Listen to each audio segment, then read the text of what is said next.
Mengukur semesta. Rahasia di balik 1 meter. Bayangkan Anda sedang membangun sebuah jembatan dari dua sisi sungai yang berbeda. Anda menggunakan ukuran kaki Anda, dan rekan Anda di seberang menggunakan ukuran kaki miliknya. Saat bertemu di tengah, jembatannya meleset 1 meter. Kedengarannya konyol, tapi inilah realita manusia selama ribuan tahun. Sebelum kita memiliki 1 meter yang kita kenal sekarang, dunia adalah kekacauan pengukuran. Hari ini, kita akan menelusuri perjalanan luar biasa tentang bagaimana manusia mencoba mengunci dimensi alam semesta ke dalam satu standar pasti, yaitu besaran pokok panjang. Dahulu, penggaris terbaik ada pada tubuh kita sendiri. Orang Mesir kuno menggunakan cubit, yaitu jarak dari siku hingga ujung jari tengah. Orang Inggris menggunakan foot atau kaki. Ya, benar-benar panjang kaki raja mereka. Masalahnya, manusia itu berbeda-beda. Jika rajanya berganti atau tangannya lebih panjang, standar perdagangan pun berubah. Ini menciptakan kecurangan di pasar dan ketidakpastian dalam sains. Kita butuh sesuatu yang lebih besar dari manusia. Kita butuh alam semesta. Tahun 1790, di tengah gejolak revolusi Prancis, para ilmuwan ingin menciptakan sistem ukuran untuk semua orang, untuk sepanjang masa. Mereka tidak mau lagi menggunakan kaki raja. Mereka memilih bumi. Mereka mendefinisikan 1 meter sebagai 1/10 juta atau 1/10 juta jarak dari kutub utara ke khatulistiwa. Dua orang astronom, Delambre dan Messier, menghabiskan 7 tahun mempertaruhkan nyawa untuk mengukur kelengkungan bumi ini.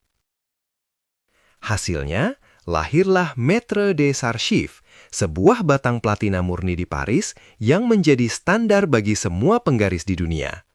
Namun, ilmu pengetahuan tidak pernah puas. Logam bisa memuai, menyusut, dan bumi sendiri ternyata tidak bulat sempurna. Memasuki abad ke-20, kita sadar bahwa benda fisik bisa rusak. Kita butuh sesuatu yang tidak akan pernah berubah, bahkan jika bumi hancur. Jawabannya adalah cahaya. Tahun 1983, dunia sepakat. 1 meter adalah jarak yang ditempuh cahaya dalam ruang hampa selama 1/299.792.458 detik. Ini adalah standar yang kita gunakan sekarang. Mengapa cahaya? Karena kecepatan cahaya adalah konstanta universal. Ia tidak memuai, tidak menyusut, dan berlaku sama di bumi maupun di galaksi Andromeda. Lalu, apa gunanya ketelitian ekstrim ini buat kita? Pertama, teknologi smartphone. Chip di HP Anda berukuran nanometer. Jika standar meter kita meleset sedikit saja, transistor tidak akan berfungsi dan teknologi digital akan runtuh. Kedua, navigasi GPS. Satelit harus tahu posisi mereka dengan presisi milimeter, menggunakan kecepatan cahaya. Tanpa standar ini, Google Maps Anda akan salah mengarahkan Anda sejauh berkilo-kilometer. Ketiga, eksplorasi ruang angkasa.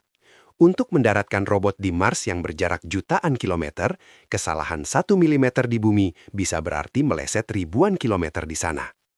Dari sekedar jengkal tangan hingga menggunakan kecepatan cahaya, sejarah besaran panjang adalah sejarah ambisi manusia untuk memahami keteraturan di tengah kekacauan. Setiap kali Anda menggunakan penggaris atau melihat spesifikasi HP baru, ingatlah bahwa di balik angka-angka itu ada ribuan tahun sejarah, revolusi, dan cahaya yang melesat di ruang hampa. Kita mengukur bukan hanya untuk tahu seberapa besar sesuatu, tapi untuk memastikan bahwa dunia kita tetap terhubung secara harmonis. Sampai jumpa di penjelajahan sains berikutnya.